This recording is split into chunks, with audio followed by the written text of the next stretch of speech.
మనకి కనిపించే ప్రత్యక్ష దైవం ఆ సూర్యనారాయణమూర్తి. ఒకరోజు సూర్యభగవానుడికి తనకంటే శక్తివంతుడు ఈ ప్రపంచంలో లేడు, తాను లేకపోతే ఈ ప్రపంచమంతా చీకటిగా మారిపోతుంది అనే గర్వం వచ్చింది. ఆ సమయంలో సూర్యుని కుమారుడైన శనిదేవుడు తన తండ్రైన సూర్యభగవానుడికి నమస్కారం చేసి ఇలా పలుకుతాడు: తండ్రి, ఈ ప్రపంచంలో అందరికంటే శక్తివంతుడు ఒక్క శివుడు మాత్రమే. అతనికంటే శక్తివంతుడు ఈ ప్రపంచంలోనే ఎవరూ లేరని చెబుతాడు. దీంతో ఆ మాటలకు సూర్యుడికి కోపం వచ్చి తన నుంచి వచ్చే వెలుగును ఆపేస్తాడు. దాంతో ప్రపంచమంతా అంధకారంలో మునిగిపోతుంది. అది చూసిన శనిదేవుడు ఒక రుద్రాక్షను తీసుకువచ్చి సూర్యుడి స్థానంలో ఉంచి శివయ్యను ఆరాధించి రుద్రాక్ష నుంచి కాంతి వచ్చేలా చేస్తాడు. ఆ రుద్రాక్ష సూర్యుడి కంటే కాంతివంతంగా ప్రకాశిస్తూ ఉంటుంది. ఇదంతా ఇంద్రుడు గమనిస్తాడు.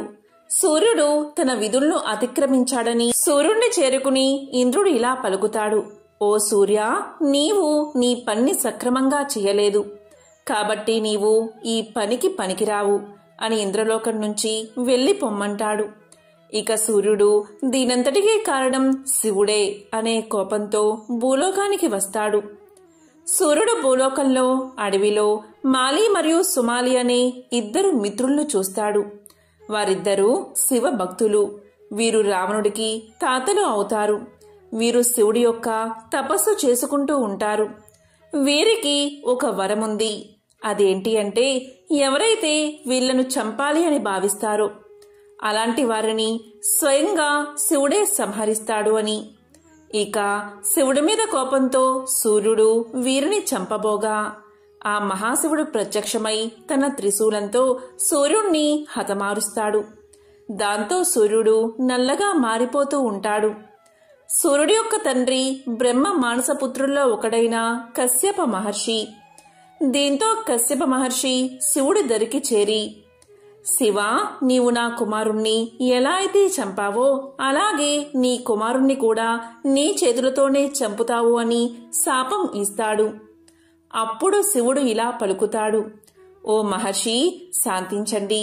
నేను సూర్యుణ్ణి తాత్కాలికంగా మాత్రమే సంహరించాను, శాశ్వతంగా కాదు.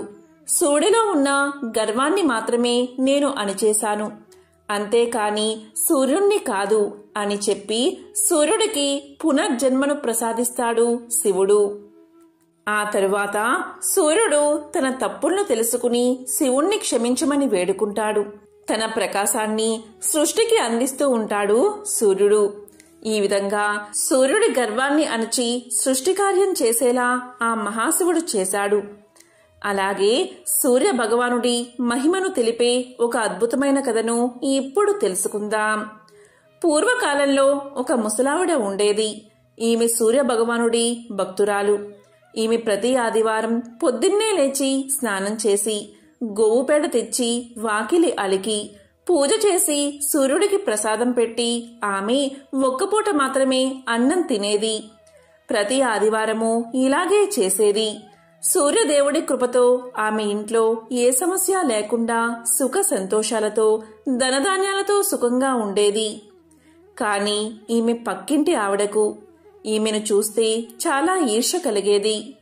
ముసలావిడ రోజు పక్కింట్లో కట్టేసి ఉన్న గోవు పేడను తెచ్చి వాకిలి అలికేది. తెల్లవారుజామునే లేచి ఆవు పేడతో నీళ్లు చల్లి బియ్య పిండితో ముగ్గులు వేసేది. స్నానం చేసి శుచిగా దేవుణ్ణి పూజించేది. అంతవరకు మంచినీళ్లు కూడా ముట్టేది కాదు. అవ్వ వద్ద ఆవు లేనందున పొరుగింటి వారి నుంచి గోమయం తెచ్చుకునేది.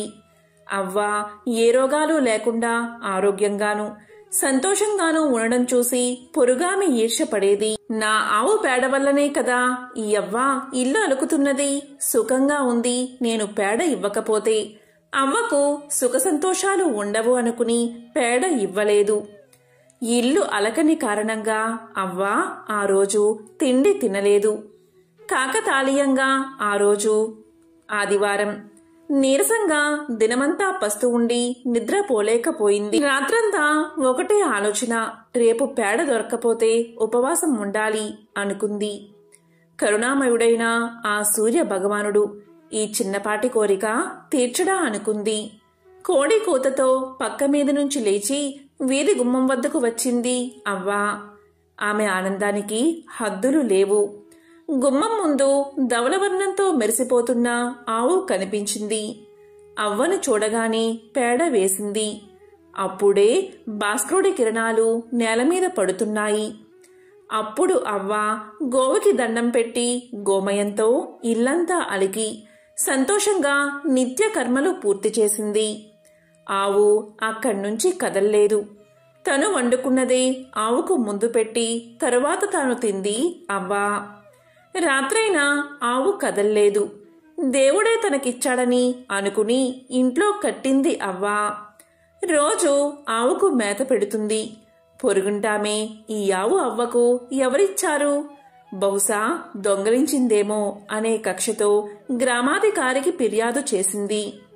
గ్రామాధికారి మనుషులు వచ్చి నువ్వు దొంగవు అని నేరం మోపి ఆవును తోలికెళ్లిపోయారు. ఆ రాత్రి ఆమె దేవుణ్ణి తలుచుకుంటూనే గడిపింది. అదే రాత్రి సూర్య భగవానుడు గ్రామాధికారికి కలలో కనిపించి, ఆ అవ్వ దొంగ కాదు, ఆవును నేనే ఇచ్చాను. తెల్లవారక మునిపే ఆవును తిరిగి ఆమెకిచ్చి పరిహారంగా 10 రోకలివ్వి అని ఆజ్ఞాపించాడు. ఇక్కడ అవ్వ కోడి కూతతో లేచి ఈ రోజైనా పొరుగామే పేడ ఇస్తుందా లేదా అన్న ఆలోచనతో వీధిలోకి వచ్చింది.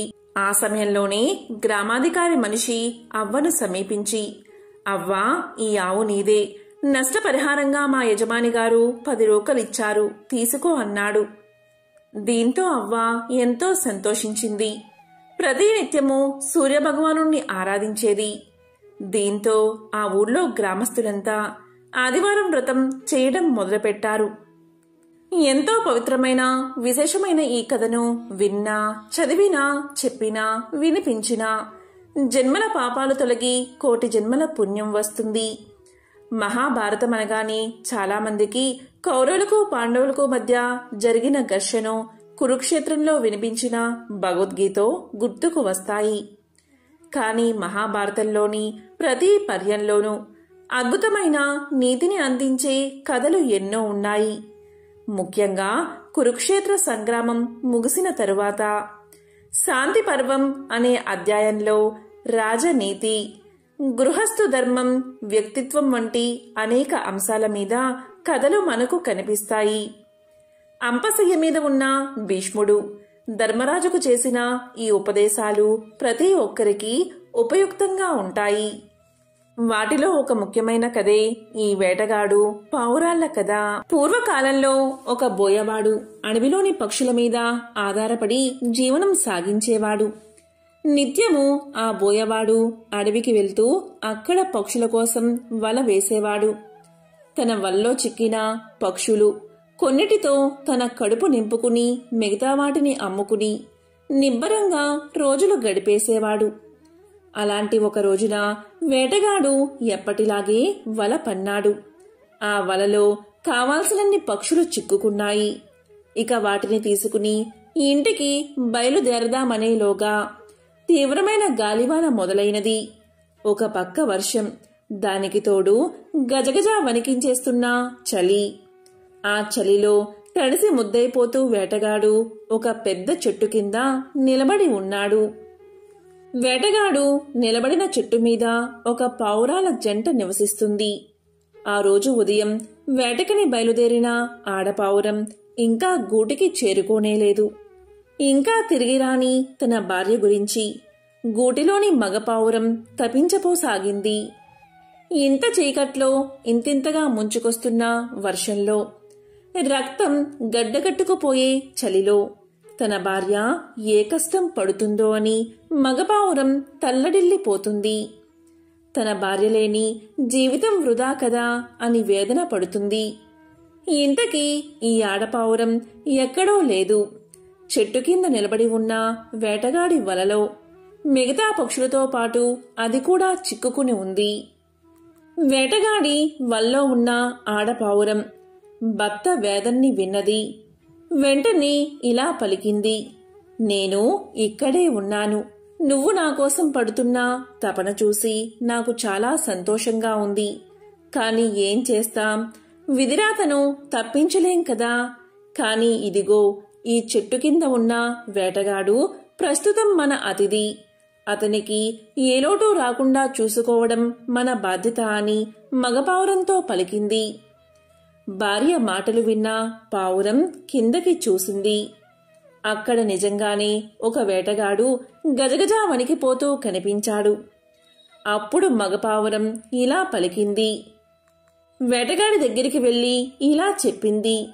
అయ్యా, నా భార్య చెప్పిన మాట నిజమే. మీరు ఇవాళ మా అతిథి. మీకేం కావాలో సెలవియ్యండి అని అడిగింది. పావురం మాటలకు వేటగాడు దీనంగా ఇలా పలికాడు. నేను ఈ చలిబాధను తట్టుకోలేకపోతున్నాను. దయచేసి ఈ మాయదారి చెడు నుంచి నా ప్రాణాలు కాపాడే ఉపాయం ఏదైనా చూడు అంటూ వేడుకున్నాడు. వెంటనే పావురం కొన్ని చితుకులు ఏరుకు వచ్చి వేటగాడి దగ్గర మంట వేసింది. ఆ మంటలో చలిని కాచుకున్న వేటగాడికి చలైతే తగ్గింది కాని ఆకలి మొదలైనది. వేటగాడి బాధను గ్రహించిన మగపావురం ఇలా పలికింది. అయ్యా, మీ మనుషుల్లాగా మా దగ్గర ఆహారం నిలవ ఉండదు కదా. పైగా మీకు ఎలాగూ పక్షులను తినే అలవాటు ఉంది. కాబట్టి నన్నే ఆహారంగా స్వీకరించండి అంటూ ఆ చలి మంటలోకి ఒక్కసారిగా దూకింది. పావురం చేసిన పనికి వేటగాడికి మతిపోయినంత పనైనది. ఇన్నాళ్ళు తను చేస్తున్న పని ఎంత పాపమో కదా అనిపించింది.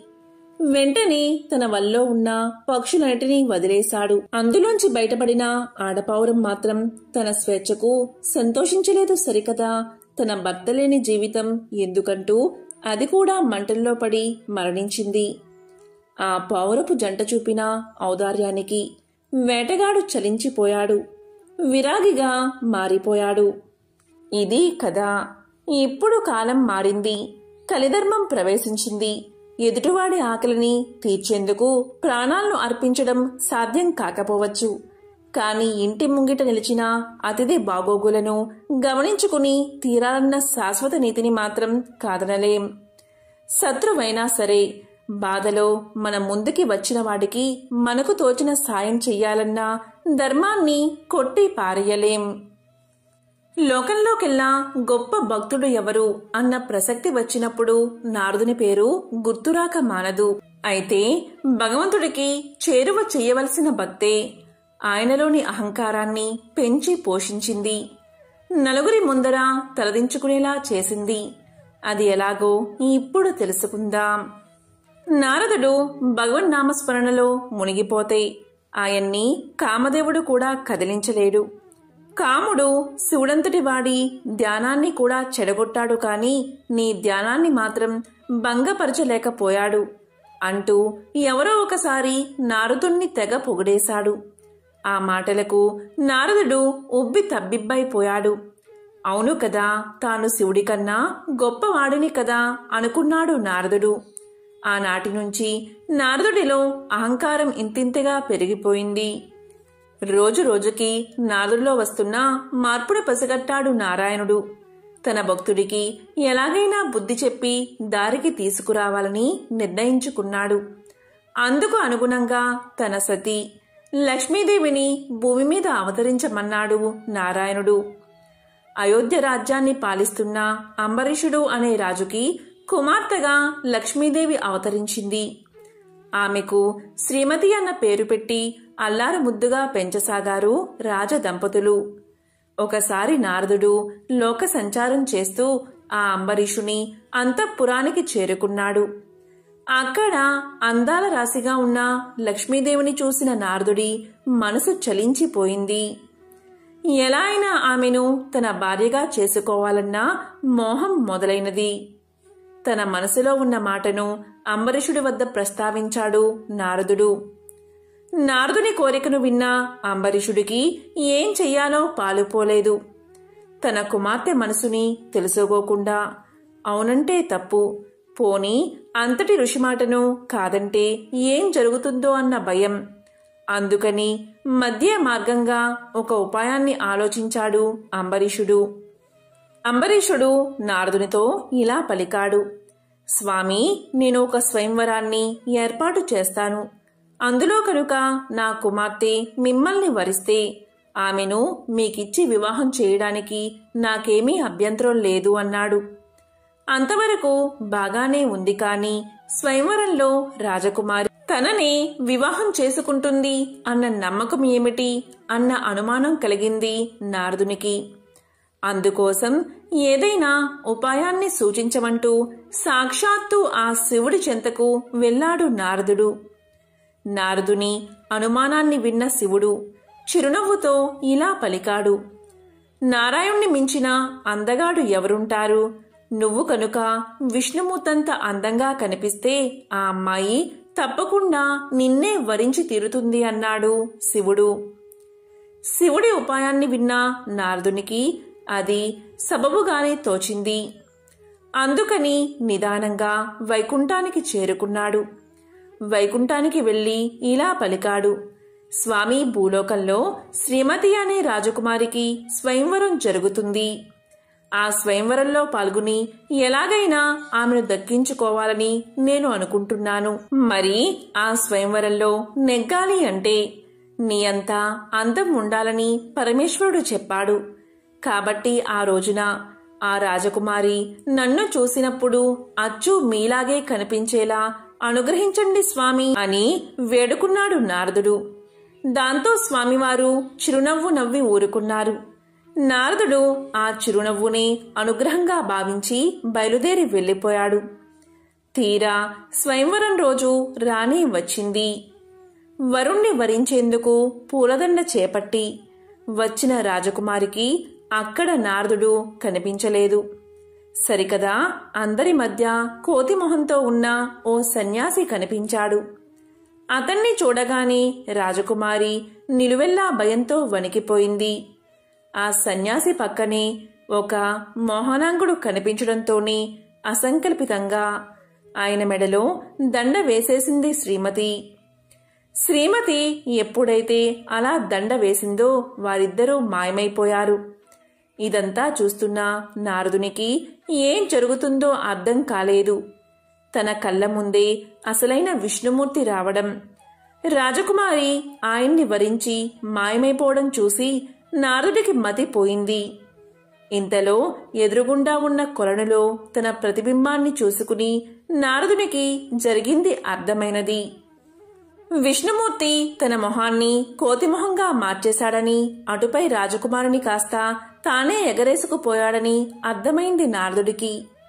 వెంటనే పట్టరాని ఆవేశంతో తాను ప్రేమించిన స్త్రీని తన నుంచి దూరం చేశాడు కాబట్టి విష్ణుమూర్తి కూడా సతీ వియోగంతో బాధపడతాడని, చివరికి ఓ కోతి కారణంగానే వారిద్దరూ కలుసుకుంటారని శపించాడు నారదుడు.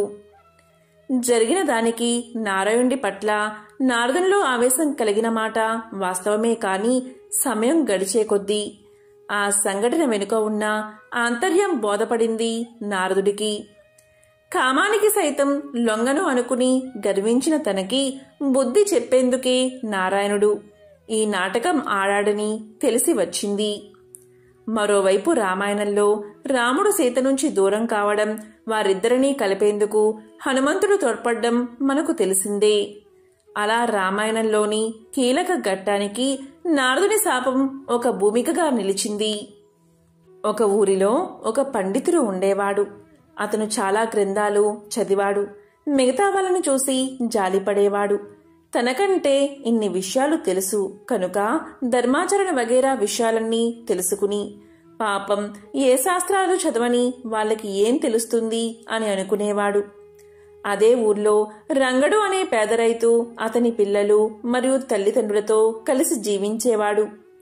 అతను తన కుటుంబాన్నంతా పోషించేవాడు.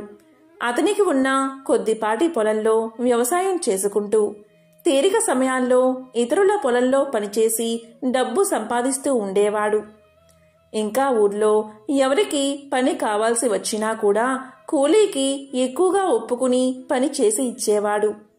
చాలామందికి ఇది కష్టంగా ఉన్నా మంచి పనివాడు, సమర్థవంతుడు రంగడు అని చెప్పి ఎంత డబ్బైనా అతనికి ఇచ్చి పని చేయించుకునేవారు. ఒకసారి మన పండితుల వారికి ఏదో పని చేయించుకోవాల్సి వచ్చి విధిలేక ఎక్కువ డబ్బు ఇచ్చేటప్పుడు కష్టంగా తోచి ఇలా పలికాడు. చూడు రంగడు, నువ్వు ఎంతో డబ్బు సంపాదిస్తున్నావు కదా, ఈ డబ్బంతా ఏం చేస్తున్నావురా అని అడిగాడు. అందుకు రంగడు నవ్వుతూ ఇలా సమాధానం చెప్పాడు. అయ్యా, కొంత డబ్బు అప్పు తీరుస్తాను, కొంత డబ్బు అప్పుగా ఇస్తాను, కొంత డబ్బు దాచుకుంటాను, కొంత డబ్బు గోతిలో పోస్తాను అన్నాడు. పండితుడికి రంగుడి సమాధానం ఏమీ అర్థం కాలేదు. ఎందుకంటే తనకి తెలిసినంత వరకు రంగడికి అప్పులు లేవు. మరి అప్పు ఎవరికి తీరుస్తాడు? చాలా జాగ్రత్తపరుడని, ఎవరినీ నమ్మడని ఊళ్ళో వాళ్ళు అంటూ ఉంటారు. అలాంటివాడు అప్పు ఇస్తానంటే ఎవరు నమ్ముతారు? దాచుకోవడం సరే, గోతిలో ఎవరైనా పారేస్తారా? అందులోనూ రంగడులాంటి ఆశాపరుడు డబ్బులు పారబోస్తాడా అని అనుకుని రంగన్ని అడగ్గా రంగడు ఇలా చెప్పాడు. దాని అర్థం ఏంటి అంటే, అప్పు తీరుస్తాను అంటే మా అమ్మా నాన్న నన్ను పెంచి పెద్ద చేశారు. వాళ్లకు నేను ఎంతో రుణపడి ఉన్నాను కదా, వాళ్లను పోషించడానికి కొంత డబ్బు ఖర్చు పెడతాను. ఈ విధంగా వాళ్ల రుణం కొంత తీర్చుకుంటాను కదా. నా పిల్లల్ని పోషించడానికి కొంత డబ్బు ఖర్చు పెడతాను. వాళ్ళు పెరిగి పెద్దయ్యాక నన్ను పోషిస్తారు కదా, మరి అది అప్పు ఇవ్వడం లాంటిదే కదా. ఇక దాచుకోవడం అంటే మీకు తెలియంది ఏముంది స్వామి, ఈ జన్మ శాశ్వతం కాదు, ఇంకా ఎన్నో జన్మలు ఎత్తవలసి వస్తుంది. ఏ జన్మలో అయినా సరే మనం చేసిన పుణ్యమే, దయతో చేసిన దానమే మనకు జన్మ జన్మల్లోనూ తోడుగా వస్తాయి. మిగతావి ఎంత సంపాదించినా గోతిలో పోసినట్లే వదిలిపోవాల్సిందే. అందుకని నాకు తోచినంత, వీలైనంత దాన ధర్మాలకు ఖర్చు చేస్తాను. అదే దాచుకోవడం అంటే. ఇంకా గోతిలో పారబోయడం అంటే నా కోసం నేను ఖర్చు పెట్టుకునే డబ్బే. మన కోసం మనం ఎంత ఖర్చు పెట్టుకున్నా ఏం ప్రయోజనం ఉండదు కదా. అందుకే గోతిలో పారబోస్తాను అని సమాధానం చెప్పాడు రంగడు. ఈ సమాధానంతో పండితుడు ఎంతో ఆశ్చర్యపోయాడు.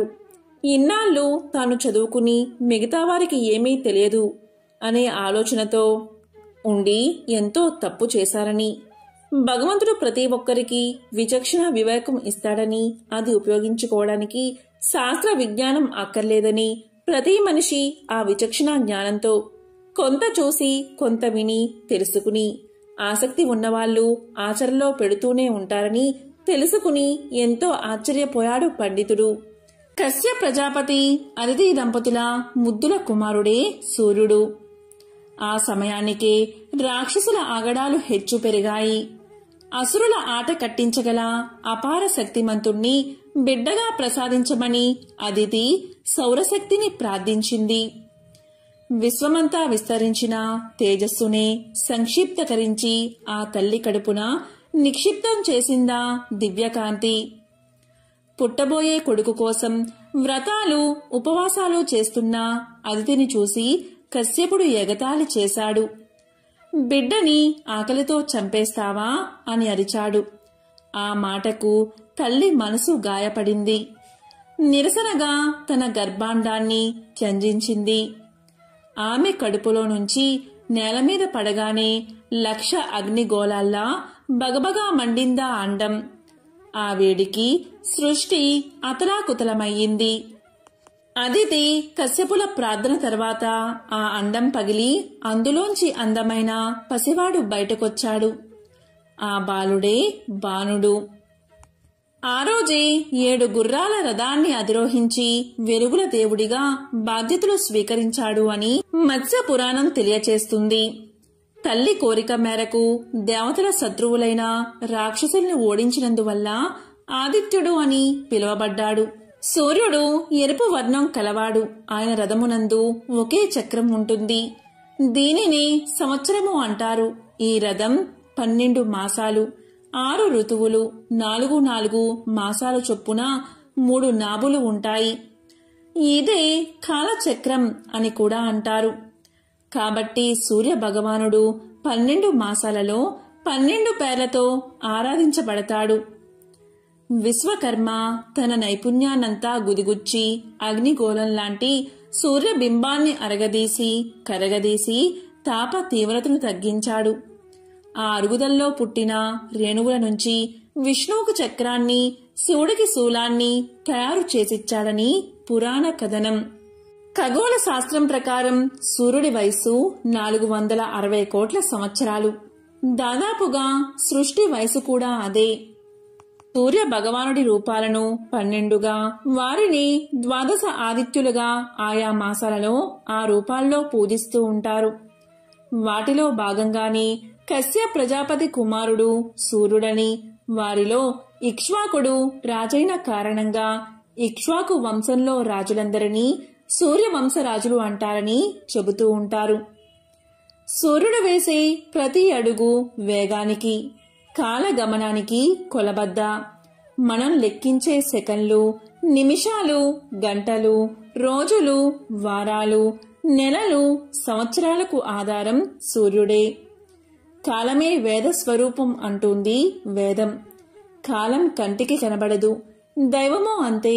కాని కాలానికి ప్రామాణికమైన సూర్యుడు మనకు కనిపిస్తాడు.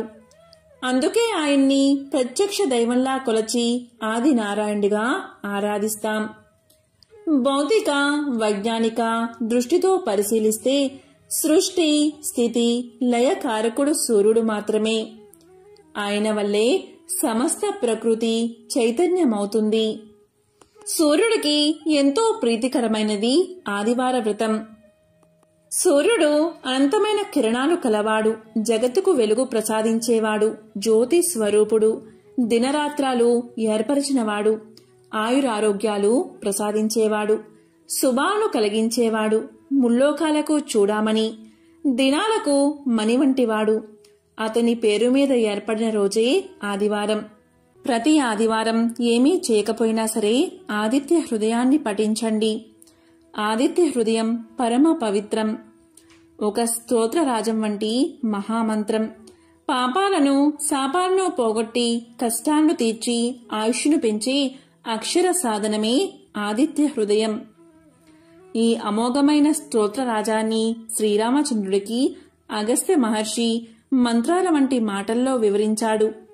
ఆరోగ్య భాగ్యమును సకల సంపదలను ప్రసాదించేవాడిగా ప్రత్యక్ష దైవంగా సూర్య భగవానుడి పేరు ప్రఖ్యాతి కాంచాడు. ఆదిత్య హృదయం మహాపవిత్రమైనది.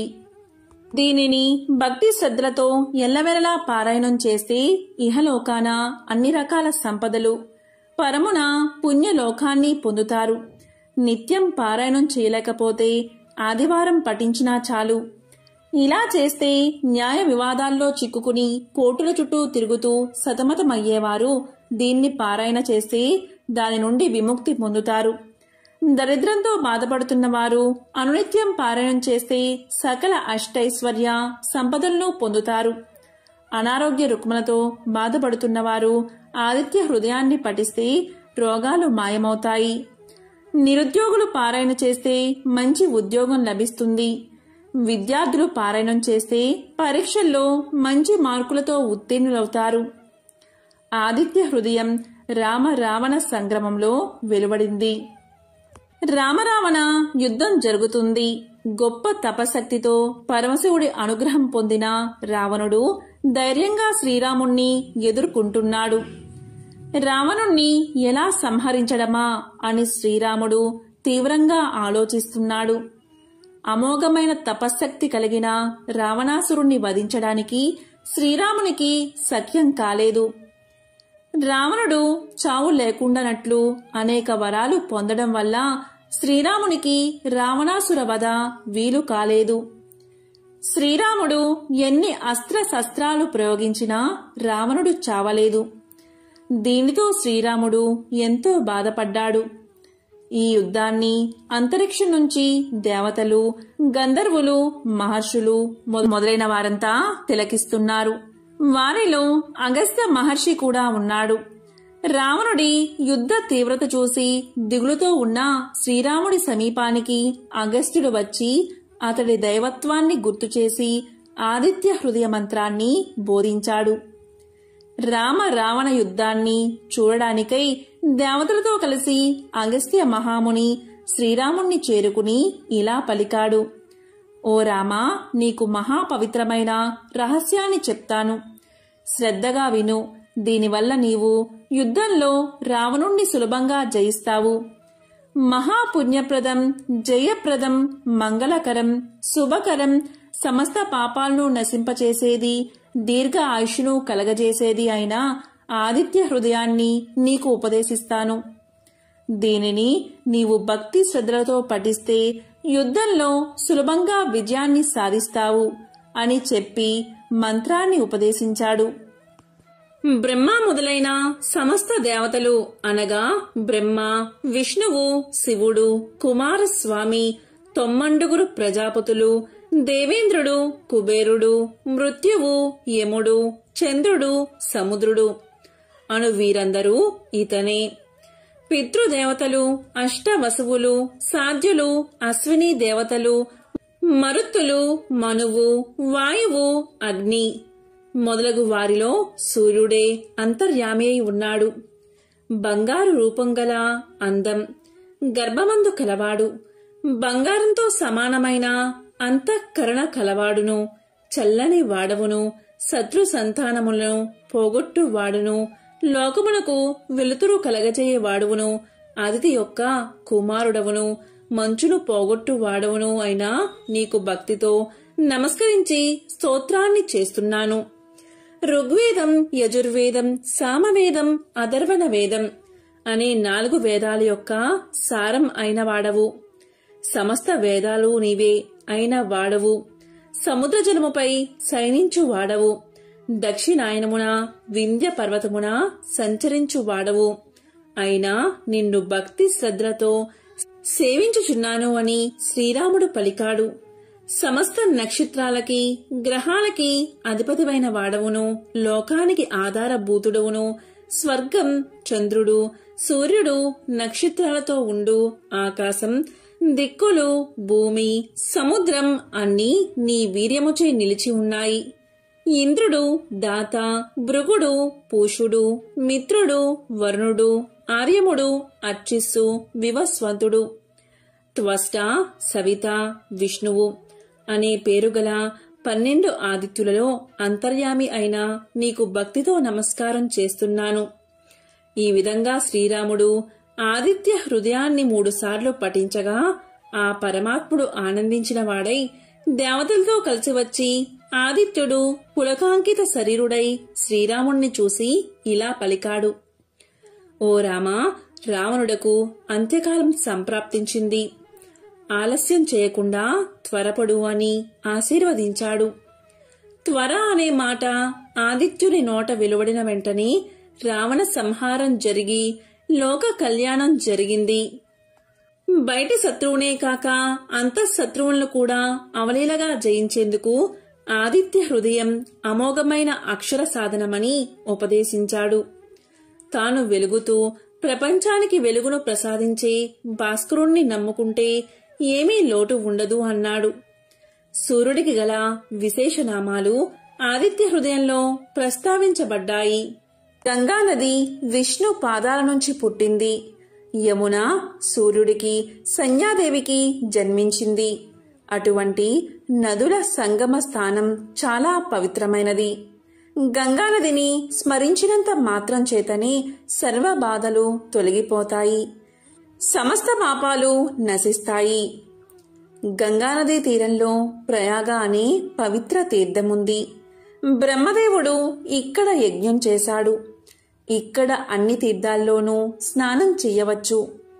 ఆ పుణ్య గంగానదిలోని నీటి బిందువులని స్పృశించినంత మాత్రం చేతనే సమస్త పాపాలు తొలగి మహాపుణ్యం కలుగుతుంది.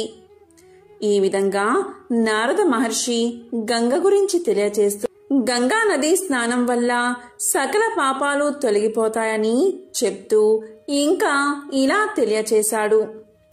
సూర్యవంశంలో పురూరవుడు అనే రాజు ఉండేవాడు. అతని కుమారుడు బాహు. తండ్రి మరణం తర్వాత బాహు రాజయ్యాడు. అతను ధర్మాత్ముడు. ప్రజల్ని చక్కగా పరిపాలించేవాడు. ప్రజల్ని కన్న బిడ్డల్లా చూసుకునేవాడు. బ్రాహ్మణ, క్షత్రియ, వైశ్య, శూద్ర అనే 4 వర్ణాలు ఉంటాయి. వారు ఎవరి విద్యుత్ కర్మలను వారు అనుసరించాలి, లేకపోతే పూర్తిగా నాశనం అవుతారు. బాహు పరిపాలనలో వర్ణాశ్రమ ధర్మాలు సక్రమంగా కొనసాగేవి. భూమి మీద ఉన్న అన్ని ద్వీపాలలో బాహు అశ్వమేధ యాగాన్ని చేశాడు. బాహు ఎంతో తెలివైనవాడు. శత్రువులందరినీ జయించాడు. బాహు పరిపాలనలో అందరూ సుఖశాంతులతో ఉండేవారు.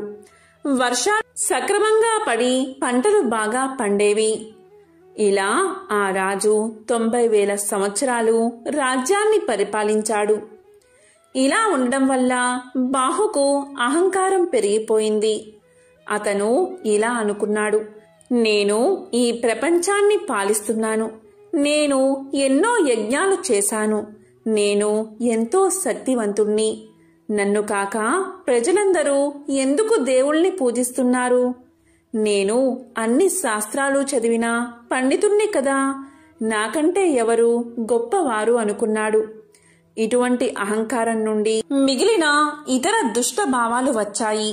యవ్వనం, ఐశ్వర్యం, అధికారం, ముందుచూపు లేకపోవడం మొదలైనవి దుఃఖానికి దారితీస్తాయి. అన్ని దుర్గుణాలు బాహుకు వచ్చేశాయి. అతనిలో అసూయ, ద్వేషాలు కూడా చేరినందువల్ల శత్రువులు ఎక్కువయ్యారు.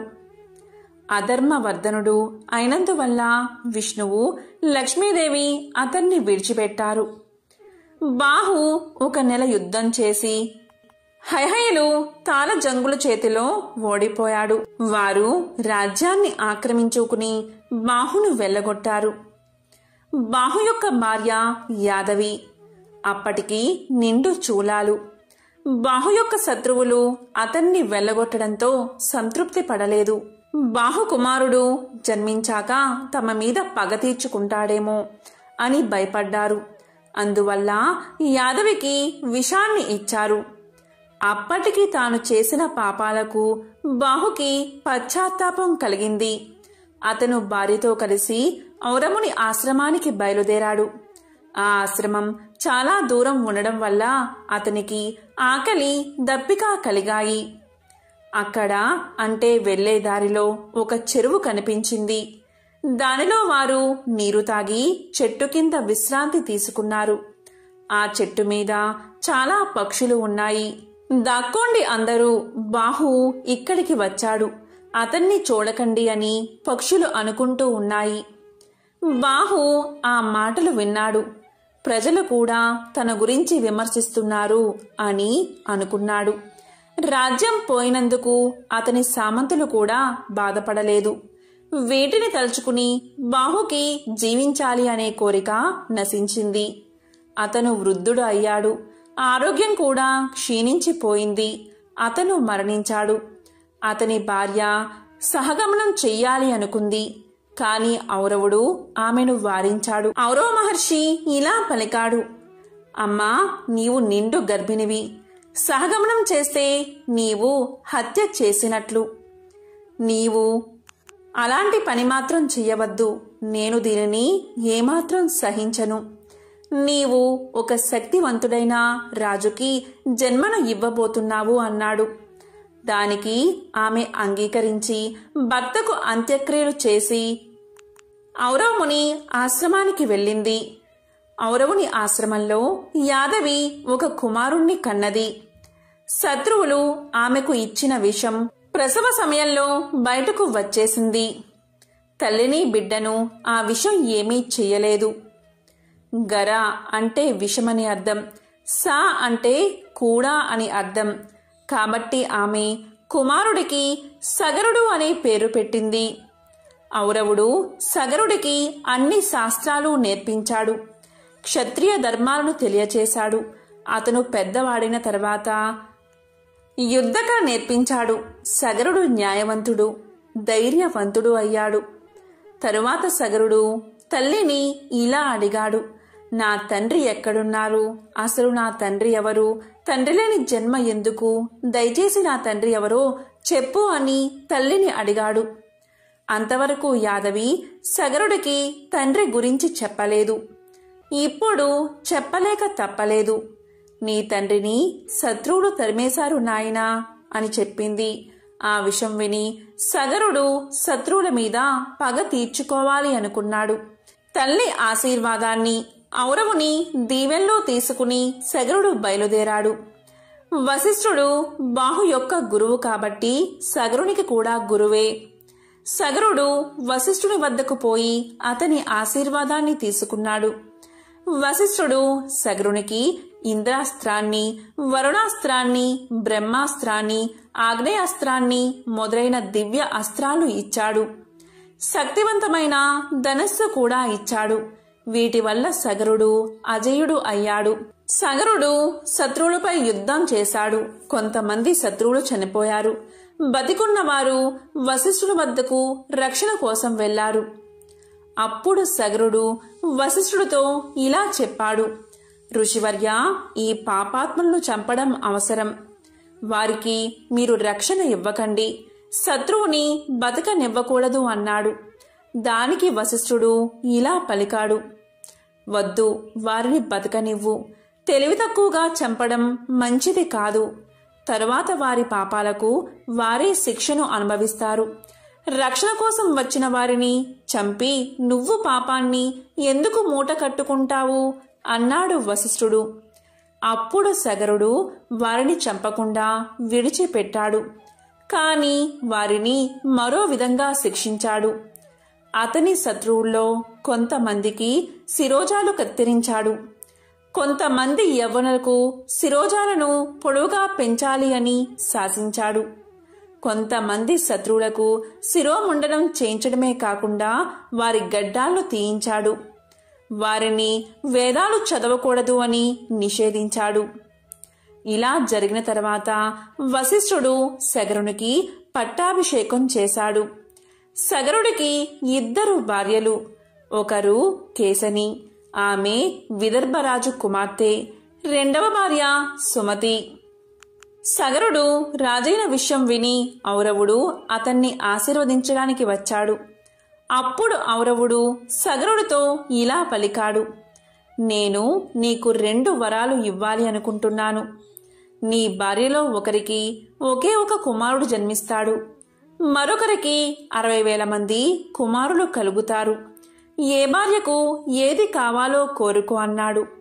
దానికి రాజు కేశనికి ఒక కుమారుడు, అలాగే సుమతికి 60,000 మంది కుమారులు కావాలి అని ప్రార్థించాడు. ఆ విధంగానే కేశనికి ఒక కుమారుడు పుట్టాడు. అతను చాలా దుర్మార్గుడు అయ్యాడు. అతనికి అసమంజసుడు అనే పేరు పెట్టారు. సుమతికి 60,000 మంది పుత్రులు కలిగారు. వారందరూ కూడా అసమంజసుడిలాగే దుర్మార్గులు అయ్యారు. మొదట్లో సగరుడు కుమారుల గురించి పట్టించుకోలేదు.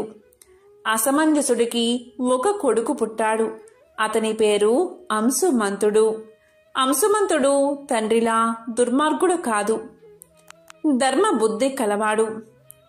సగరపుత్రులు 60,000 మంది చాలా దుర్మార్గంగా ప్రవర్తించసాగారు. యాగాలను ధ్వంసం చేసేవారు, సాధువుల్ని హింసించేవారు, దేవతలకు ఇచ్చే నైవేద్యాలను తీసుకునేవారు, అప్సరసలను ఎత్తుకుని పోయేవారు, పారిజాత పుష్పాలను దొంగలించేవారు. ఇదంతా చూసిన ఇంద్రాది దేవతలు వారిని ఎలాగైనా నాశనం చెయ్యాలి అనుకున్నారు. వారందరూ కలిసి కపిలుడు అనే ముని ఆశ్రమానికి చేరుకున్నారు. కపిలుడు విష్ణు భక్తుడు. విష్ణువంతా శక్తివంతమైన వాడు. పాతాళ లోకంలో అతని ఆశ్రమం ఉంది. వారందరూ కపిలముని వద్దకు వచ్చారు. వారు ఇలా పలికారు. ఓ మహర్షి, సగరపుత్రుల నుండి లోకాన్ని కాపాడండి అని వేడుకున్నారు. దానికి ఆ మహర్షి ఇలా సమాధానం చెప్పాడు. భయపడకండి దేవతలారా, ఇతరులను బాధించేవాళ్ళు ఎంతటి పాపాత్ములైనా శిక్షను అనుభవిస్తారు. మీరు నిశ్చింతగా స్వర్గానికి వెళ్ళండి అన్నాడు. ఇంతలో సగరుడు అశ్వమేధ యాగాన్ని ప్రారంభించాడు. వశిష్ఠుడు మొదలైన ఋషులు పురోహితులుగా నిర్వహించారు. అశ్వాన్ని వదిలిపెట్టారు. ఇంద్రుడు ఆ అశ్వాన్ని దొంగలించి పాతాళ లోకంలో ఉన్న కపిలుడి ఆశ్రమంలో వదిలిపెట్టాడు.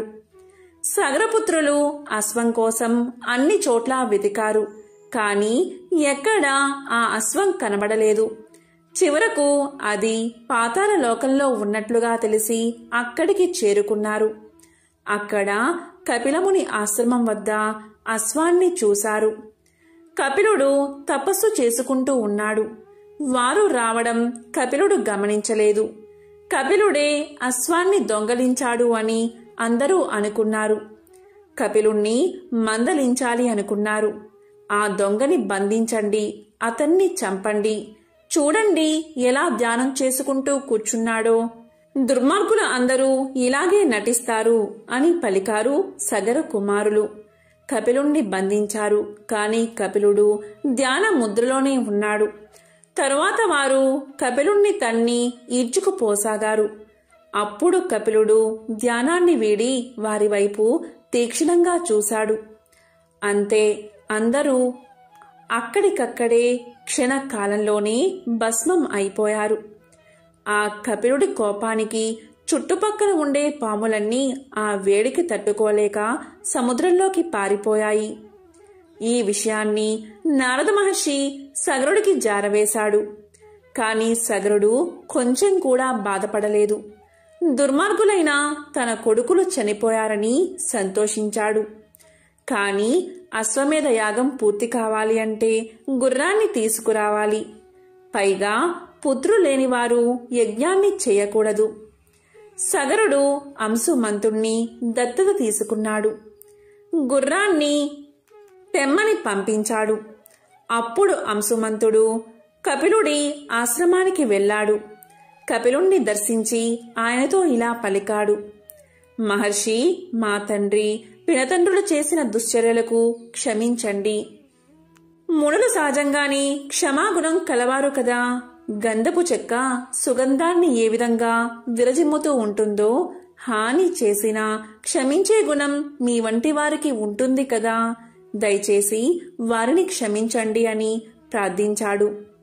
అప్పుడు కపిలుడు ఇలా పలికాడు: నీ మాటలకు ఎంతగానో సంతోషించాను.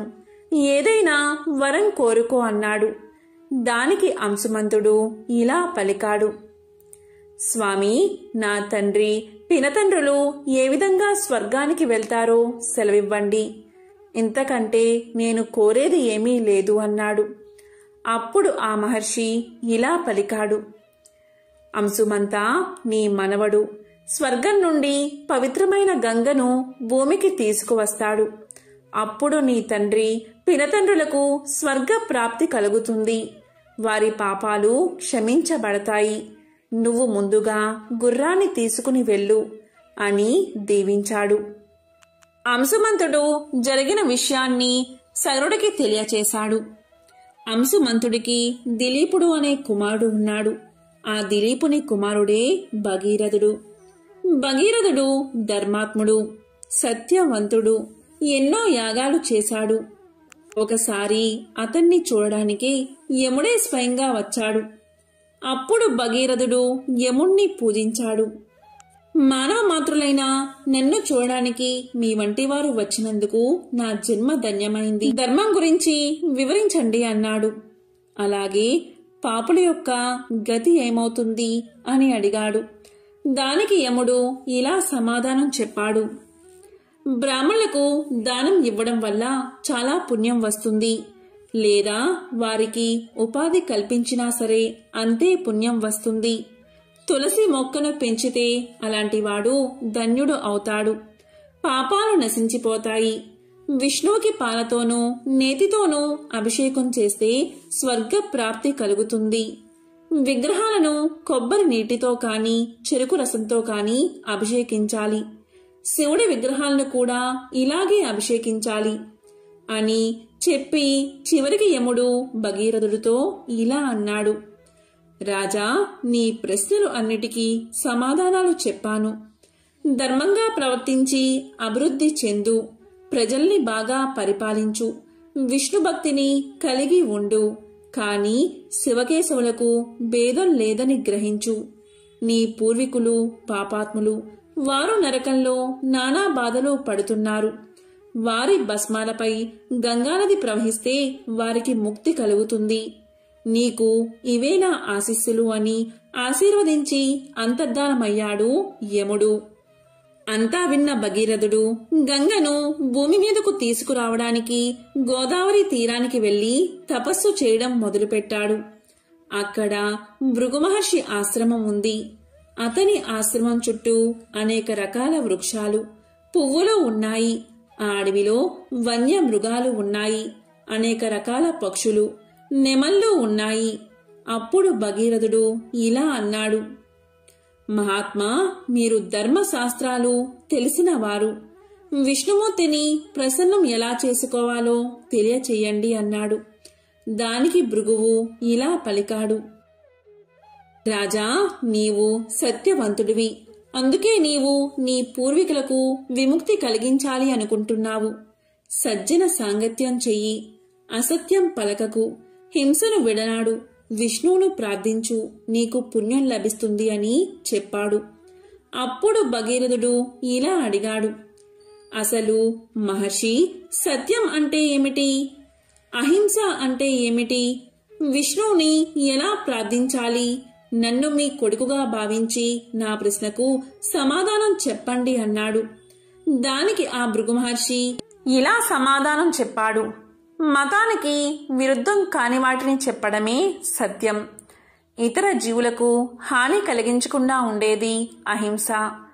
ఇతరులను శత్రువులుగా భావించేవారు, మతానికి విరుద్ధంగా ప్రవర్తించేవారు మందబుద్ధులు, పాపాత్ములు. అలా చేయనివారు సజ్జనులు. వారు వేదాలను అనుసరిస్తారు. ధర్మబద్ధమైన పనులను సజ్జనులు చేస్తారు. ఇతరులకు మేలు చేస్తారు. వారికి పుణ్యం లభిస్తుంది. విష్ణువును పూజించడానికి ప్రత్యేకమైన విధానాలు ఏమీ లేవు. ఎందుకు అంటే విశ్వమంతా విష్ణువు వ్యాపించి ఉన్నాడు. సర్వజీవులు విష్ణు యొక్క అంశలే అనే భావాన్ని కలిగి ఉండాలి అని చెప్పాడు భృగు మహర్షి. ఈ మాటలన్నీ విన్న తర్వాత భగీరథుడు భృగు వద్ద సెలవు తీసుకుని తపస్సుకై అడవులకు వెళ్ళాడు. కొంతకాలం అడవిలో తపస్సు చేసిన తర్వాత హిమాలయాలకు వెళ్ళాడు. అక్కడ గంగానది ప్రవహిస్తూ ఉంది. ఆ ప్రదేశంలో భగీరథుడు ఘోరమైన తపస్సు చేశాడు. చాలా కాలం గడిచిపోయింది. ప్రాణాయామం చేస్తూ 60,000 సంవత్సరాలు తపస్సు చేశాడు. భగీరథుని నాసిక రంధ్రాల ద్వారా పొగరావడం ప్రారంభించింది. అప్పుడు దేవతలు భగీరథుడి తపస్సుకి భయకంపితులు అయ్యారు. అతను వరాన్ని పొంది తమను స్వర్గం నుంచి గెంటి వేస్తాడు అనుకుని అతని తపస్సుకు భంగం చెయ్యాలి అనుకున్నారు. వారు క్షీరోద అనే మహాసముద్ర ప్రాంతానికి వెళ్లి విష్ణువును ప్రార్థించారు. అప్పుడు విష్ణువు ప్రత్యక్షమై భగీరథునికి అటువంటి దురుద్దేశం లేదని దేవతలకు చెప్పి భగీరథుడికి సాక్షాత్కరించాడు శ్రీ మహావిష్ణువు. అప్పుడు మహావిష్ణువు ఇలా పలికాడు, భగీరథ, నువ్వు నీ పూర్వీకులకు స్వర్గప్రాప్తి కలిగించాలి అనుకుంటున్నావు. శివుడికి నాకు భేదం లేదు. శివుణ్ణి ప్రార్థిస్తే నీ కోరిక తీరుతుంది అన్నాడు. అప్పుడు భగీరథుడు విష్ణువు మాటపై శివుణ్ణి ప్రార్థించాడు. అప్పుడు శివుడు ప్రత్యక్షమయ్యాడు. భగీరథ, నీ తపస్సుకు మెచ్చాను. ఏ వరం కావాలో కోరుకో అన్నాడు. అప్పుడు భగీరథుడు, ప్రభు, నా పూర్వీకులకు సద్గతి కలిగించాలి అని కోరుకుంటున్నాను. కాబట్టి గంగను భూమి మీదకి రప్పించండి అన్నాడు. అప్పుడు శివుడు వరాన్ని ఇచ్చి అదృశ్యమయ్యాడు. వెంటనే గంగ బయలుదేరింది. అందువల్ల గంగకు భాగీరథి అనే పేరు వచ్చింది. భగీరథుడు గంగను కపిలముని ఆశ్రమానికి తీసుకువచ్చాడు. అతని పూర్వీకుల భస్మాల మీదుగా గంగను ప్రవహింపచేశాడు. దీంతో భగీరథుని పూర్వీకులకు స్వర్గ ప్రాప్తి కలిగింది. ఇదే గంగానది మహత్యాన్ని తెలిపే ఒక విశేషమైన కథ. ఎంతో పవిత్రమైన ఈ కథను విన్నా, చదివినా, చెప్పినా, వినిపించినా సకల శుభాలు కలుగుతాయి. ఓం నమః శివాయ. ఓం నమో నారాయణాయ. ఓం సూర్యాయ నమః.